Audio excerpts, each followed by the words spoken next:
সবুজ পাহাড়। ইসলামী শিক্ষা বিভাগে বিদ্যার্থীদের রয়েছে মোহাম্মদ জুলহাস উদ্দিন, রিফাত হোসেন, আব্দুল্লাহ নাহিদ। আমরা দেখতে পাচ্ছি যে ইসলামী শিক্ষা বিভাগে শুধুমাত্র আব্দুল্লাহ কাফি নাহিদ সেই উপস্থিত আছে, অপর দুইজন অনুপস্থিত। কমিটির সদস্যদের সিদ্ধান্ত অনুযায়ী একজনের মাধ্যমে আমাদের বিতর্ক প্রতিযোগিতা পরিচালনা করতে হচ্ছে। আমরা প্রথমে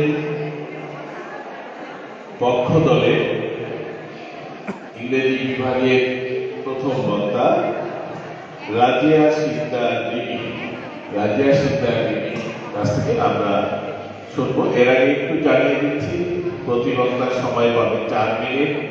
3 মিনিট পূর্বে সতর্ক বার্তা প্রদান করা হবে এবং চুক্তি খণ্ড 2 মিনিট। প্রথম বিতর্কে রাজিয়া সিকদার তাকে তার বক্তব্য প্রদান।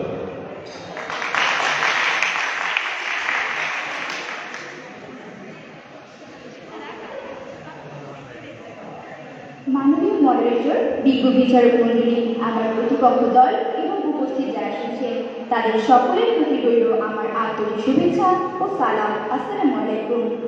বিতর্ক মানে কতগুলো কথার ফুলঝুরি নয়, সামাজিক দায়বদ্ধতা একটি বড় প্রশ্ন।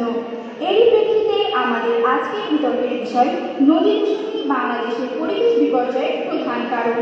সকল কারণে বিষয়টির পক্ষে আমি এবং আমার দলের সক্রিয় অবস্থান। মাননীয় মডারেটর, লক্ষ্য করুন, দূষণের সাথে এই প্রত্যয় যুক্ত করে বিষয়টিকে আরো জোরালো করা হয়েছে এবং বিষয়টিকে সংজ্ঞানের ক্ষেত্রে আমরা দেখতে পাই নদী দূষণ এবং পরিবেশ বিপর্যয়। নদী দূষণ বলতে বোঝায় নদীতে সকল প্রকার বর্জ্য ফেলার বা পতিত হওয়ার মাধ্যমে নদীর পানি ব্যবহারের অনুপযোগী হয়ে যাওয়া, এবং পরিবেশ বিপর্যয় বলতে বোঝায় এমন একটি অবনতি যা পরিবেশের জন্য প্রতিকূল অবস্থার সৃষ্টি করে এবং প্রাণী জগৎ, সামাজিক জীবন ও পরিবেশগত ভারসাম্য বিনষ্ট করে। এশিয়া মহাদেশের দক্ষিণাংশে প্রাকৃতিক সৌন্দর্যের লীলাভূমি নদীমাতৃক একটি দেশ বাংলাদেশ। নদীমাতৃক এদেশের প্রাণশক্তি অস্তিত্ব যেন নদী। নদীমাতৃক এদেশের সৌন্দর্য মুগ্ধ হয়ে 1538 সালে মুঘল সম্রাট হুমায়ুন এর নাম দেন জান্নাতাবাদ। কিন্তু হাল কোথায় আছে জান্নাতাবাদ? কোথায় আছে জান্নাতাবাদ? নদীমাতৃক এদেশের প্রাণশক্তি যেখানে নদী, আজ সেইখানে দাঁড়িয়ে ছোট বড় অসংখ্য নদী হুমকির মুখে, বিপর্যয়ের মুখে। আমরা পারিনি মাতৃভূমির সৌন্দর্য রক্ষা করতে, আমরা পারিনি গৌরব ধরে রাখতে, আমরা পারিনি মায়ের অস্তিত্ব টিকিয়ে রাখতে। আজ গ্রাম থেকে শহরের প্রতিটি অলি গলিতে যত নদী নালা, খাল বিল, এমনকি ছোট্ট জোগাও দূষণের হাত থেকে রক্ষা পায়নি, যার ফলে বাংলাদেশের পরিবেশগত ভারসাম্য মারাত্মকভাবে বিপর্যস্ত হচ্ছে। কেবল নদী দূষণই নয়, পরিবেশ বিপর্যয়ের অন্যান্য কারণগুলো হল মাটি দূষণ, পানি দূষণ, বায়ু দূষণ, বৈশ্বিক উষ্ণতা বৃদ্ধি, অনিয়ন্ত্রিত জনসংখ্যা বৃদ্ধি, বন উজাড় ও জীবাশ্ম জ্বালানি পোড়ানো, ফসলের জমিতে অতিরিক্ত কীটনাশক ব্যবহার, অপরিকল্পিত শিল্প কারখানা ও ইটের ভাটা নির্মাণ, ময়লা আবর্জনার সঠিক ব্যবস্থাপনার অভাব, অতিরিক্ত প্লাস্টিক পলিথিন ব্যবহার, ভূমিধস ইত্যাদি। মাননীয় মডারেটর, লক্ষ্য করুন, পরিবেশ বিপর্যয়ের অধিকাংশ কারণগুলোই প্রত্যক্ষ বা পরোক্ষভাবে নদী দূষণের সাথে সংযুক্ত। কাজেই আমরা একটু গভীরভাবে বিশ্লেষণ করলে দেখতে পাচ্ছি যে নদী দূষণই বাংলাদেশের পরিবেশ বিপর্যয়ের প্রধান কারণ। কেননা এই যে আমরা প্রতিনিয়ত যেখানে সেখানে ময়লা আবর্জনা পেয়েছি, ফসলের জমিতে অতিরিক্ত কীটনাশক ব্যবহার করছি, এই সবই কিন্তু বৃষ্টির পানিতে মিশে কোনো না কোনোভাবে নদীতে গিয়ে মিশছে এবং নদীকে দূষিত করছে। এছাড়াও কলকারখানার বর্জ্য পদার্থ, রাসায়নিক পদার্থ, চালের শিল্পের বর্জ্য ইত্যাদি নদীতে ফেলা হচ্ছে। মাননীয় মডারেটর, যদি নদী দূষণ না হতো তাহলে নদী থেকে আমরা পাঁচজনী পানিতে নির্ভরযোগ্য অংশ পেতাম এবং পরিবেশের ভারসাম্য রক্ষা ও বিপর্যয় দুটোই ঠেকাতে পারতাম। আমরা প্রতি বছর 30.21 ঘনমিটার ভূগর্ভস্থ পানি ব্যবহার করি, যার ফলে পানি স্তর নিচে থেকে পানি সংকট এবং স্তর নিচে হওয়ার কারণে ভূমিদূষণের মতো ভয়ঙ্কর পরিবেশ বিপর্যয় ঘটে। বিজ্ঞ বিচারক মন্ডলী, ইতিহাস ঘাটলে আমরা দেখতে পাই প্রত্যেকটি সভ্যতায় গড়ে উঠেছে নদীকে কেন্দ্র করে। ঐতিহাসিক হেরোডোটাস মিশরকে নদীর দান বলেছিলেন। ঠিক তেমনই বুড়িগঙ্গাকে কেন্দ্র করে গড়ে উঠেছিল আমাদের রাজধানী শহর ঢাকা। বলা হয়ে থাকে টেক্সটের তীরে যেমন লন্ডন, সেই প্যারিস, তেমনই বুড়িগঙ্গার তীরে ঢাকা। ফলে একটি জোয়ার দেখতে মিলেছিল। ১৬১০ সালে এই নদী থেকে বিশ্বযুদ্ধ হয়ে মুঘল রাজ্য স্থাপন করে ঢাকা নগরী। নদীর অতীত এবং বর্তমান অবস্থা এটি প্রমাণ করে দেয় যে নদী দূষণই বাংলাদেশের পরিবেশ বিপর্যয়ের প্রধান কারণ। ধন্যবাদ। আমাদের বিপক্ষ সকলের ডক্টর রাজেশ সিদ্ধার্থকে ধন্যবাদ তার বক্তব্য উপস্থাপনের জন্য। বিপক্ষ দলের প্রধান বক্তা ছিলেন মোহাম্মদ জুলহাস উদ্দিন, অনুপস্থিত। সুতরাং আমরা পরবর্তীতে আবার পক্ষ দলের কনভেনার নওশাদ আক্তারের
আজকের বিষয় নদী দূষণই বাংলাদেশের পরিবেশ বিপর্যয়ের প্রধান কারণ পথ অবস্থান করছে। বাংলাদেশে ৫৭টি আন্তর্জাতিক নদী রয়েছে, কোনো কোনো পরিসংখ্যানে তা ৮০০টি এবং পৃথিবীর মধ্যে তা ৪০৫টি। নদীকে কেন্দ্র করে গড়ে উঠেছে সভ্যতা সংস্কৃতি, গড়ে উঠেছে ভৌগোলিক গঠন, ইতিহাস ঐতিহ্য, ব্যবসা বাণিজ্য, যোগাযোগ, বৈচিত্র্য, পরিবেশ ও জীবন জীবিকার অনুসন্ধান হিসেবে গড়ে উঠেছে নদীকে কেন্দ্র করে। বাংলাদেশ নদী বাঁচাও আন্দোলন নামক এক প্রতিবেদনের কথা বলেছে নদীগুলোর অবস্থান ইতিহাসের বাংলাদেশে। বুড়িগঙ্গা নদী ২৫৮ পয়েন্ট দিয়ে সাড়ে কয় বছর পুরাত নদে ২৬৯টি এবং বাজু নদে ১০৪টি ও টঙ্গী খালে ৬২টি পয়েন্ট দিয়ে প্রতি বছর এবং কয় বছর নিঃসরিত হচ্ছে। এছাড়াও আরো অনেক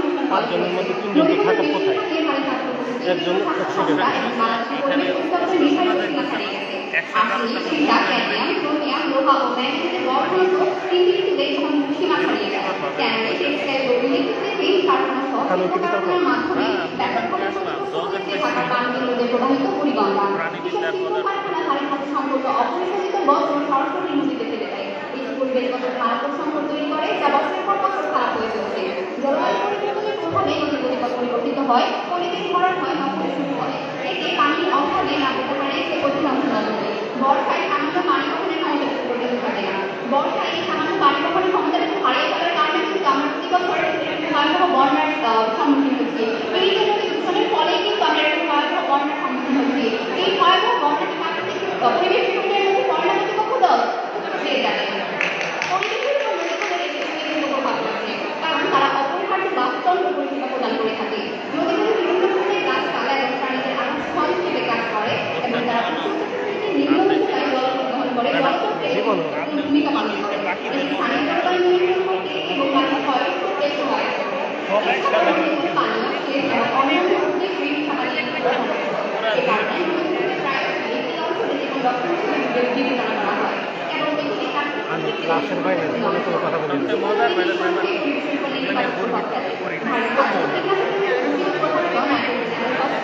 জলবাস্তুতন্ত্রের ক্ষতি করে এবং পানির গুণমানকে হ্রাস করতে পারে এবং মানুষ ও বন্যপ্রাণীর স্বাস্থ্য ঝুঁকি তৈরি করে।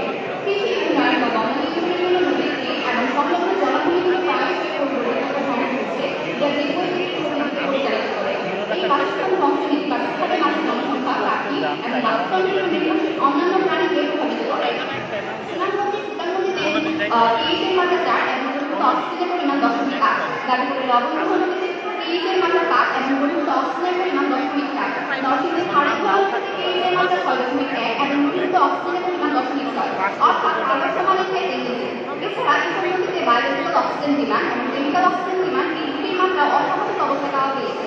ফলে এইসব নদ নদীর দূষিত পানি পরিবেশ, প্রাণ, জল, স্বাস্থ্য ও জনস্বাস্থ্যের জন্য ভয়াবহ হুমকি হয়ে দেখা দিয়েছে বলে জানিয়েছেন পরিবেশবিদরা। নদীর দূষণ যদি পরিবেশ বিপর্যয়ের প্রধান কারণ নাই হতো, তাহলে পরিবেশবিদরা হয়তো নদী দূষণ নিয়ে এত গবেষণা করতো না। নদীর পরিবেশ বিপর্যয়ের অন্যান্য কারণ থাকলেও নদী দূষণই বাংলাদেশ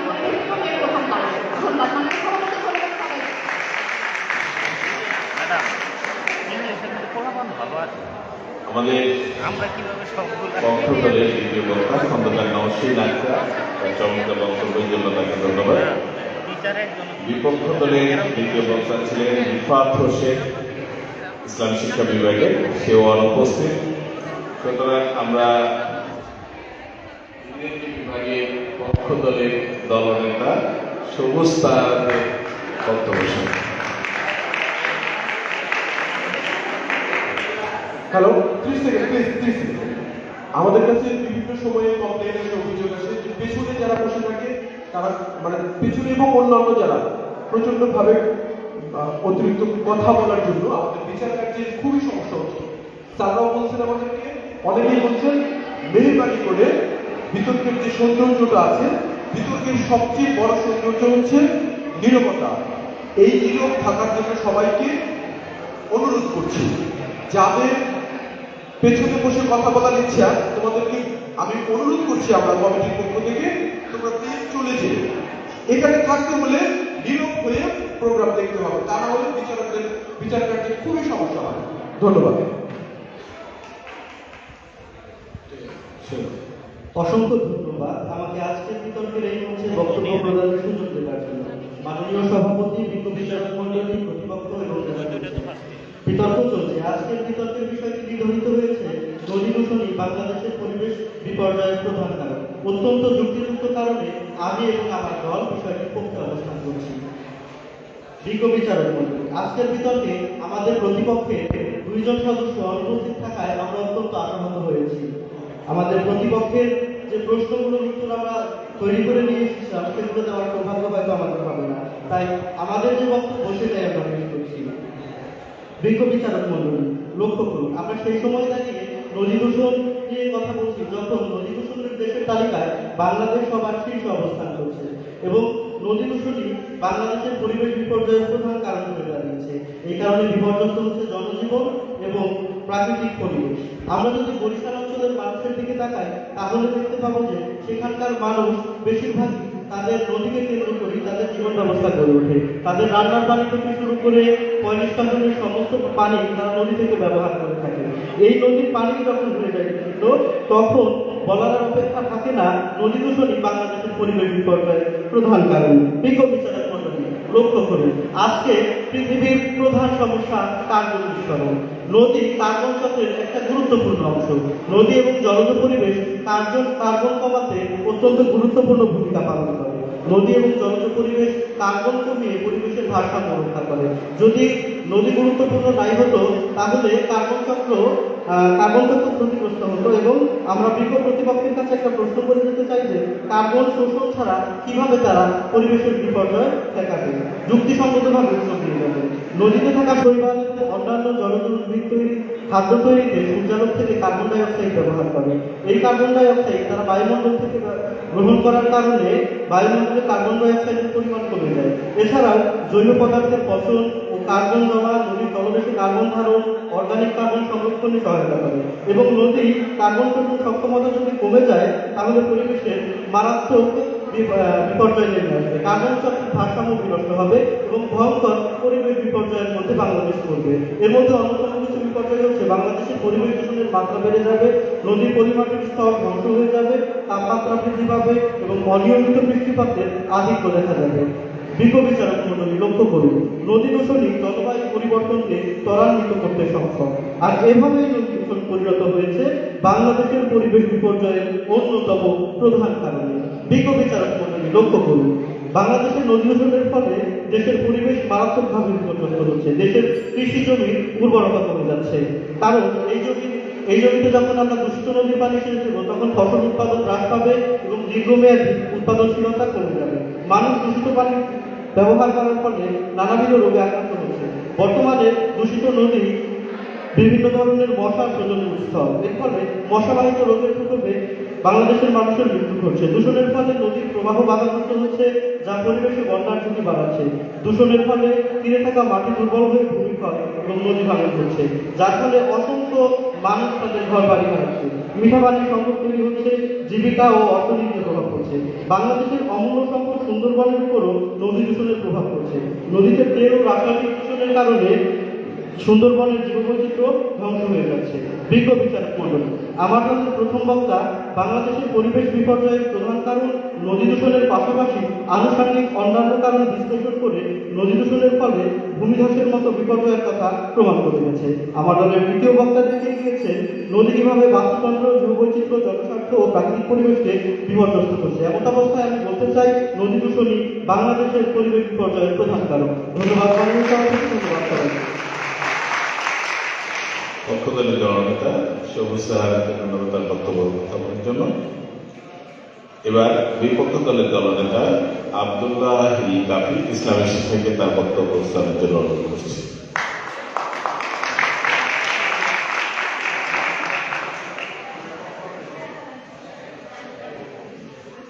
ধন্যবাদ মাননীয় মহানগর বিজ্ঞ বিচারক মণ্ডলী, আমার সামনে শ্রোতাবৃন্দ এবং প্রতিপক্ষ দল বিতর্ক চলছে।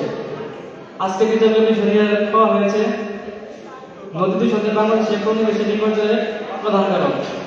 সংগত কারণে আমি এক বিপক্ষে অবস্থান করছি। মাননীয় মহানগর,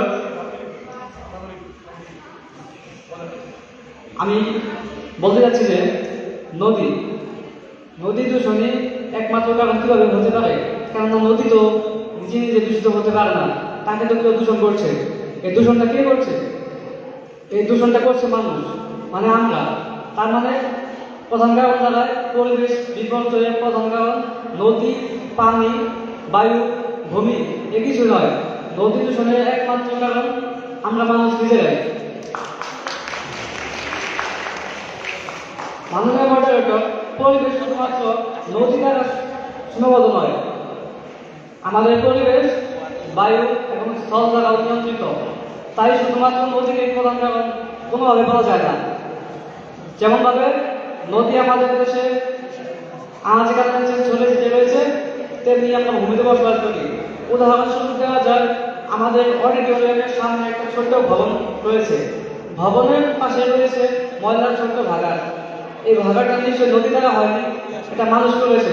তাই শুধুমাত্র নদীকেই প্রধান কারণ বলা যায় না। মাননীয় মহানগর, আমি আমার বিপক্ষ দলকে বলতে চাই, আপনারা হয়তো রাস্তাঘাটে চলাচল করেন এবং রাস্তাঘাটে চলাচলের সময় হয়তো আপনারা কেউই লক্ষ্য করেননি যে সিএনজি চালিত এবং বিভিন্ন গাড়ির কালো ধোঁয়া পরিবেশকে এবং বায়ু প্রদূষণ করছে, এবং সেটা আপনারা কেউ লক্ষ্য করেননি। সেটা আপনাদের লক্ষ্যের জন্য একটু বলে রাখি যে এই কালো ধোঁয়াও পরিবেশ বিপর্যয়ের একটা কারণ এবং বড় একটা কারণ।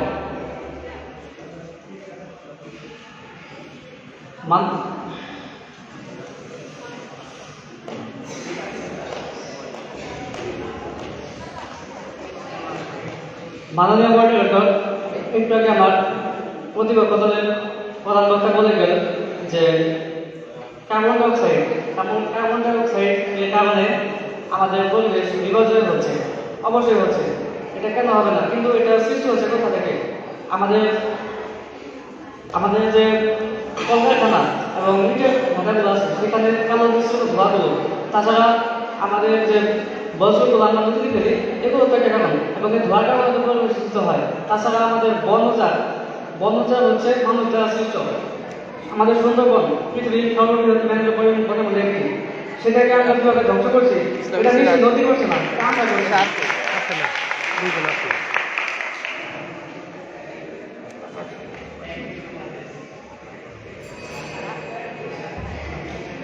ধন্যবাদ সবাইকে। আসসালামু আলাইকুম। ধন্যবাদ আব্দুল্লাহ হিল কাফি নাহিদকে। এবার যুক্তি খণ্ডন করতে আসবে ইংরেজি বিভাগের দলনেতা সবুজ সাহা, তার সময় 2 মিনিট। ধন্যবাদ মাননীয় সভাপতি, আমাকে আবারও এই মঞ্চে বক্তব্য প্রদানের সুযোগ দেওয়ার জন্য। প্রতিপক্ষ দলের দলনেতা বলে গেলে নদী দূষণই নয়, অন্যান্য কারণগুলো দেখিয়েছেন। আমরা কিন্তু আমাদের দলের পক্ষ থেকে বারবার বলছি, নদী দূষণ বাংলাদেশের পরিবেশ বিপর্যয়ের প্রধান কারণ, একমাত্র কারণ। এবং আমার দলের দলনেতা প্রথম বক্তা বলে গেছে আনুষঙ্গিক কারণগুলো কি কি রয়েছে, সেটা হয়তো তিনি শুনতে পারেন। তিনি আরেকটা কথা বললেন বায়ু দূষণের কথা। মাননীয় মডারেটর, বায়ু দূষণ কিভাবে হয়? যখন আমি ভারী শিল্পের যে বর্জ্যগুলো নদীতে ফেলবো, বায়ু দূষণ হবে। নদী দূষণের বাষ্পীভবনের দূষণের মাধ্যমে কিন্তু বায়ু দূষণ হয়। অতএব তার এই যুক্তি ভিত্তিক মাটি দূষণের কথা বলেছেন। আমি আমার বক্তব্যে বলে গেছি কিভাবে মাটি দূষিত হয়। যখন আমি ডিসচার্জে দূষিত নদীর পানি ব্যবহার করব তখন হবে মাটি দূষণ। তিনি আরো বলেছেন অন্যান্য কারণের কথা বলতে গিয়ে তিনি বলেছেন সুন্দরবনকে নদী ধ্বংস করছে না। অবশ্যই কিন্তু আমি সুন্দরবন এলাকায় জানি সুন্দরবনের ভেতরে কিন্তু অনেক নদী আছে যেখানে সমুদ্রের জাহাজের যে রাসায়নিক পদার্থ যায় সেগুলো কিন্তু সমুদ্রের নদীর মাধ্যমে কিন্তু তারা ভেতরে চলে আসে। ভেতরে চলে এসে কিন্তু সুন্দরবনের যে জীববৈচিত্র্য সেটাকে নষ্ট করে ফেলছে। আরেকটা গুরুত্বপূর্ণ বিষয় আমার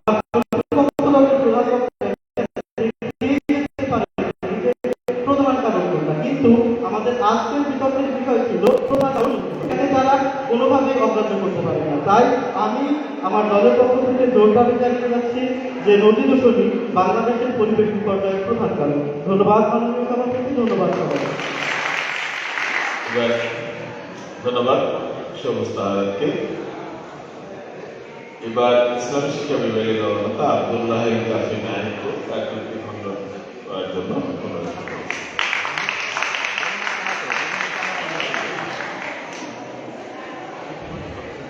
ধন্যবাদ মাননীয় মডারেটর।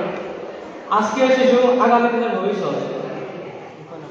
আমার বিপক্ষ দলের দোয়াটা বলে গেলেন যে বায়ু দূষণ কোনো কারণ হতে পারে না, কিন্তু কিভাবে? আজকে শিশুরা যদি সুস্থভাবে এই পরিবেশে বড় হতে না পারে তাহলে তারা কিভাবে দেশকে কেটে যাবে এবং এই পরিবেশের নতুন কান্ট্রি হিসেবে গড়ে উঠবে।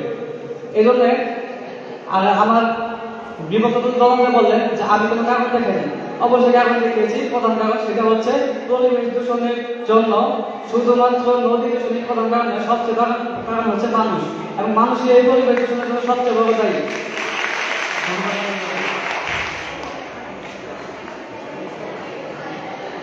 ধন্যবাদ আব্দুল্লাহ কাফি নায়েককে।